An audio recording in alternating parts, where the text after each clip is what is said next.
انس رضی اللہ تعالیٰ عنہ فرماتے ہیں رسول اللہ صلی اللہ علیہ وسلم احسن الناس تھے۔ احسن کے دو معنی علماء نے بیان فرمائے۔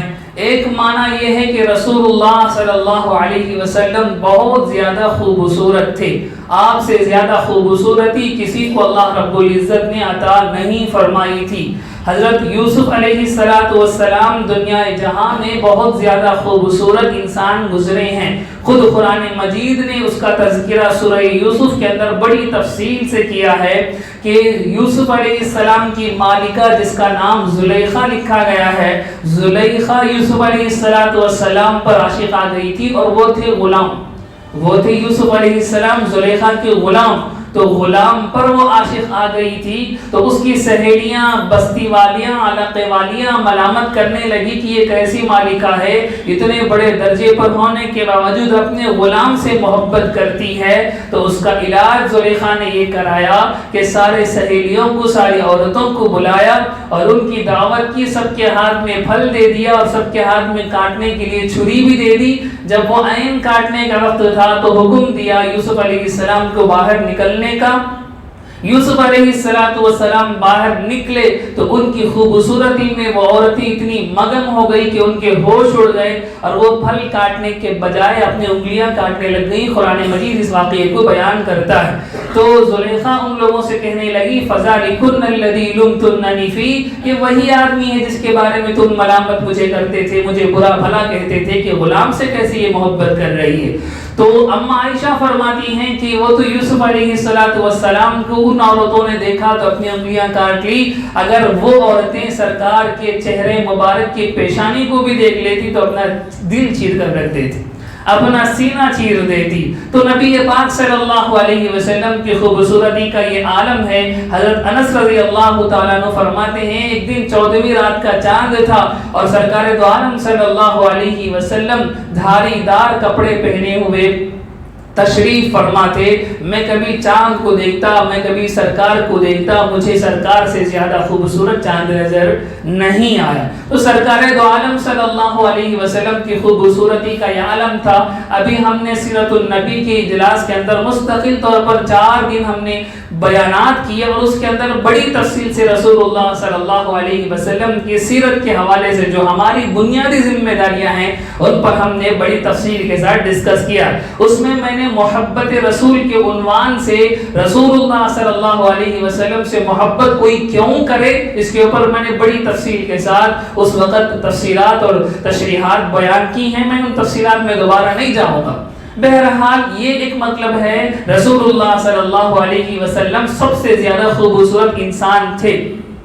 بعض علماء نے بیان کیا کہ انس رضی اللہ تعالیٰ عنہ جو فرماتے ہیں کہ رسول اللہ صلی اللہ علیہ وسلم احسن الناس ہیں، تو یہ احسن کا مطلب ہے کہ آپ کے اندر اخلاق حسنہ بہت زیادہ ہے، سارے انسانوں سے بڑھ کر آپ کے اندر اخلاق حسنہ پائے جاتے ہیں۔ اب خلق حسن یعنی اچھے اخلاق رسول اللہ صلی اللہ علیہ وسلم کے اندر کیوں نہ پائے جائیں، خود قرآن مجید نے ہم لوگوں کو بتلایا ہے انک لعلی خلق عظیم، اے نبی آپ بہت عظیم اخلاق پر فائز ہیں، آپ عظیم اخلاق پر ہم نے آپ کو عظیم اخلاق پر رکھ کر بھیجا ہے۔ موسیٰ علیہ السلام کے اخلاق بھی اچھے تھے، عیسیٰ علیہ السلام کے اخلاق بھی اچھے تھے، لیکن رسول اللہ صلی اللہ علیہ وسلم کے اخلاق کو قرآن نے اچھے نہیں کہا، عظیم کہا۔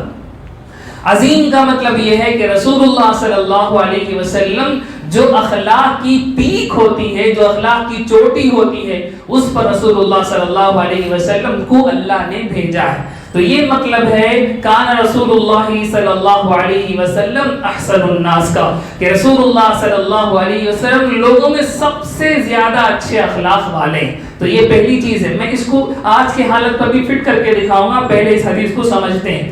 دوسری چیز سیدنا انس رضی اللہ تعالیٰ عنہ نے یہ بیان فرمائی کہ اجود الناس آپ تھے، آپ صلی اللہ علیہ وسلم۔ اجود کے معنی ہے سخی، اجود کے معنی ہے سخاوت کرنا، اجود کے معنی ہیں خوب دل کھول کر خرچ کرنا، اس کو سخی کہا جاتا ہے اردو کے اندر۔ تو اجود الناس کا مطلب ہے لوگوں میں سب سے زیادہ سخاوت کرنے والے رسول اللہ صلی اللہ علیہ وسلم تھے۔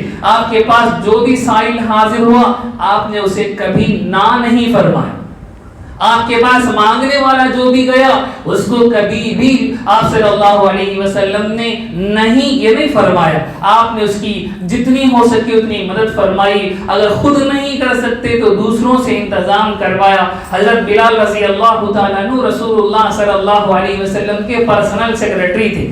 بلال رضی اللہ تعالیٰ عنہ رسول اللہ صلی اللہ علیہ وسلم کے لیے قرضہ لیا کرتے تھے دوسرے لوگوں سے، قرض لے کر بلال رضی اللہ تعالیٰ عنہ جہاں رسول اللہ صلی اللہ علیہ وسلم اشارہ کرتے وہاں رسول اللہ صلی اللہ علیہ وسلم کے بہاف پر خرچ کیا کرتے تھے۔ بلال رضی اللہ تعالیٰ عنہ کی یہ ڈیوٹی تھی کہ رسول اللہ صلی اللہ علیہ وسلم کے گویا کہ وہ کیشیئر کے دور پر کام کرتے تھے۔ اللہ کے نبی پاک صلی اللہ علیہ وسلم اشارہ کرتے کسی کو دینے کا تو وہ جہاں سے ہو سکتا بندوبست کر کے اس آدمی کی مدد کرتے، اور جہاں سے رسول اللہ صلی اللہ علیہ وسلم کے پاس مال آتا تو بلال رضی اللہ تعالیٰ عنہ سے ہینڈل کرتے اور جن کے قرضے ادا کرنے تھے ان کے قرضے ادا کیا کرتے تھے۔ تو سرکار کی یہ بہت بڑی خوبی تھی کہ آپ صلی اللہ علیہ وسلم سب سے زیادہ سخی ہیں۔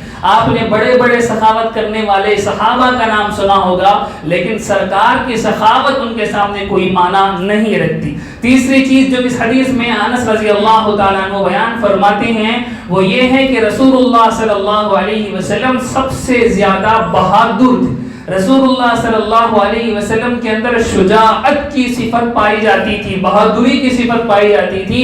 نبی پاک صلی اللہ علیہ وسلم کو بزدلی کیا ہے یہ خود معلوم نہیں تھی۔ نبی پاک صلی اللہ علیہ وسلم کو بزدلی چھو کر بھی نہیں گزری تھی۔ آپ کی شجاعت کا یہ عالم ہے کہ حدیث کی کتابوں میں یہ واقعہ لکھا ہوا ہے کہ ایک مرتبہ مدینے کے اندر رات کے وقت اچانک ایک عجیب و غریب قسم کی آواز آئی، ایسی آواز آئی گویا کہ کوئی آدمی، کوئی فوج، کوئی لشکر مدینے پر حملہ کر رہا ہے۔ رات کے وقت آواز آئی، مدینہ اس وقت بالکل چھوٹی سی بستی تھی۔ کتابوں میں لکھا ہے کہ اس وقت جو حرم نبوی ہے اس زمانے میں مدینہ اتنا ہی تھا، اس زمانے میں مدینہ اتنا ہی تھا۔ 6 گلیاں بیان کی جاتی ہیں مدینے کی، بس 6 گلیاں تھی مدینہ طیبہ اس زمانے میں، سرکار کے زمانے میں۔ تو جب یہ آواز آئی تو سارے لوگ ڈر کے مارے گھروں سے نکلے کہ کسی دشمن نے حملہ کہیں نہ کر دیا، اور جہاں سے آواز آئی اس طرف جانے لگے تو دور سے ایک گھوڑا آتا ہوا نظر آیا۔ اس گھوڑے پر سرکار دو عالم صلی اللہ علیہ وسلم تشریف فرما تھے اور آپ کے گلے میں تلوار لٹک رہی تھی۔ نبی پاک صلی اللہ علیہ وسلم اس گھوڑے پر سوار ہو کر آ رہے ہیں اور آ کر فرماتے ہیں کہ میں دور تک جا کر دیکھ کر آ گیا ہوں، کوئی مسئلہ نہیں ہے، میں دور تک جا کر دیکھ کر آ گیا ہوں، کوئی مسئلہ نہیں ہے۔ یہ لیڈر ہیں قوم کے کہ لوگ ابھی گھر سے نکلے ہیں، سرکار اس جگہ تک پہنچ بھی گئے ہیں، گھوڑے پر سوار ہو کر چلے بھی گئے ہیں اور لوگ ابھی جا رہے ہیں اس آواز کی طرف۔ سرکار دو عالم صلی اللہ علیہ وسلم واپس تشریف لاتے ہیں اور کہتے ہیں کہ میں دیکھ کر آ گیا ہوں، کوئی مسئلہ نہیں ہے۔ اور گھوڑا تھا حضرت ابو طلحہ رضی اللہ تعالیٰ عنہ کا، اور اس گھوڑے کے بارے میں حدیث کے اندر لکھا ہے کہ نبی پاک صلی اللہ علیہ وسلم بنا زین کے گھوڑے پر سوار ہوئے تھے۔ زین کہتے ہیں گھوڑے پر بیٹھنے کے لیے اس کے پیٹھ پر سب سے پہلے چند چیزیں ڈالی جاتی ہیں، اس کے اوپر بیٹھنے کے لیے، پیر رکھنے کے لیے چیزیں پہنائی جاتی ہیں، پھر گھوڑے پر لگام لگایا جاتا ہے، پھر جا کر سوار ہوا جاتا ہے۔ خالی گھوڑے پر ہر کوئی سوار نہیں ہو سکتا، خالی گھوڑے پر ہر کوئی سوار نہیں ہو سکتا۔ گھوڑے پر سوار ہونے کے لیے مستقل طور پر اس کو زین لگانا پڑتا ہے، لگام کسنا پڑتا ہے، پھر جا کر کوئی گھوڑے پر سوار ہوتا ہے۔ کوئی آدمی حد سے زیادہ ماہر ہو گھوڑا چلانے میں، کوئی بہت بڑا شہ سوار ہو، وہ صرف ننگے گھوڑے پر سوار ہو سکتا ہے۔ اور اس رات سرکار دو عالم صلی اللہ علیہ وسلم ننگے گھوڑے پر سوار ہو کر آ رہے تھے۔ تو آپ کی بہادری اور آپ کی شجاعت کا اندازہ کر سکتے ہیں۔ اور اتر کر رسول اللہ صلی اللہ علیہ وسلم ابو طلحہ رضی اللہ تعالیٰ عنہ کے حوالے ان کا گھوڑا کرتے ہوئے گھوڑے پر ہاتھ رکھ کر کہتے ہیں تیرا گھوڑا تو دریا ہے، تیرا گھوڑا دریا کی طرح تیز ہے. آپ سمجھ رہے ہیں کہ ہم کس نبی کی بات کر رہے ہیں. ہم اس ہمارے ذہنوں میں جو تصور ہے سرکار کا وہ یہ ہے کہ آپ نے بڑی پگڑی بنی ہوئی ہوگی اور سفید جبہ پہن کر مسجد کے اندر تسبیح رکھ کر بیٹھے ہوئے ہوں گے اور اللہ اللہ کر رہے ہوں گے. حدیثوں کے اندر جو سرکار کی تعریفات آئی ہوئی ہیں وہ اس انداز کی ہیں. حدیثوں کے اندر جو سرکار کی تعریفات اور سرکار کے شمائل بیان ہوئے ہیں اس میں آپ کو بہادر انسان کے طور پر پروجیکٹ کیا گیا ہے. صحابہ آپ سے زیادہ طاقتور کسی انسان کو نہیں مانتے تھے.